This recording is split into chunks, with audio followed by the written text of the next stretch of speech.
જિલ્લા સહકારી બેંકના ચેરમેન જયેશ રાદડિયાની ભેળસેળિયાઓને ખુલ્લી ચેતવણી. દૂધમાં ભેળસેળ કરશો તો કોઈપણ રાજકીય ભલામણ પણ રાખવામાં નહીં આવે. સાથે એ પણ કહ્યું, દૂધમાં ભેળસેળ કરનારી મંડળીને તાત્કાલિક અસરથી સસ્પેન્ડ કરવામાં આવશે. કહ્યું કે તમારે નવી મંડળી કરવી છે તો સહકાર આપીશું, પરંતુ દૂધમાં ભેળસેળ કરી તો છોડવામાં નહીં આવે. ભેળસેળિયા દૂધના કારણે લાખો લોકોના આરોગ્ય સાથે ચેડા થાય છે. મહત્વનું છે કે રાજકોટ ડેરીએ અંતિમ ભાવની રકમ સીધા દૂધ ઉત્પાદકોના ખાતામાં જમા કરવાનો નિર્ણય લીધો છે. ડેરીના નફામાંથી પ્રતિ કિલો ફેટે 84 રૂપિયા લાખે 75 કરોડ ચૂકવાયા. રાજકોટ દૂધ સંઘનો વર્ષ 2025-26નો કુલ નફો 90 કરોડ રૂપિયાનો થયો છે અને જેનો સીધો ફાયદો પશુપાલકોને મળ્યો છે.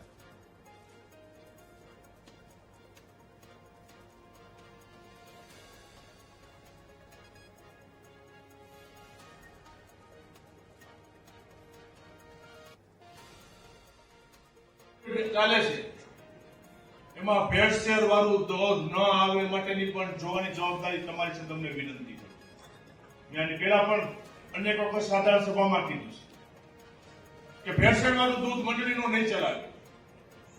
અનેક મંડળીઓ બંધ કેસ કરવી પડશે તો કરશું. એમાં કઈ રાજકીય કોલની ભલામણો નહીં આજે ચલાવતા નથી.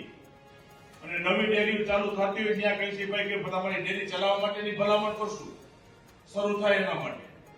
પણ એ ડેરીની અંદર ભેળસેળ આવ્યું પકડાણું તો પછી અમારી પાસે ભલામણ લઈ નહીં આવતા. એક બેંકના ચેરમેન તરીકે કહું છું કે દૂધની અંદર ભેળસેળ આજે નહીં અને કાલે નહીં.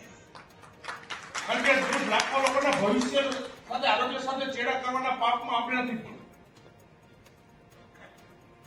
તમે જો દૂધના પશુપાલકો હોય, ડેરી હોય, કરોડો રૂપિયાનો ભાવ ફેર અને સમયે સમયે દૂધનો ભાવ ફેર પણ મહિને મહિને પણ તમને પોસાય રીતના ભાવ રાજકોટ ડેરી કાયમી માટે નક્કી કરતી હોય છે. શોર્ટકટ અપનાવતા ભેળસેળ કરીને એમાં શોર્ટકટનો રસ્તો અપનાવતો નહીં. એવી ડેરીઓ જે નીચે મંડળીઓ ચાલતી હશે તો એને કહું છું કે એને સસ્પેન્ડ કરવા સુધીના પગલા લીધા છે. આવનારા દિવસોમાં લેવા પડશે તો લેશું આપણે.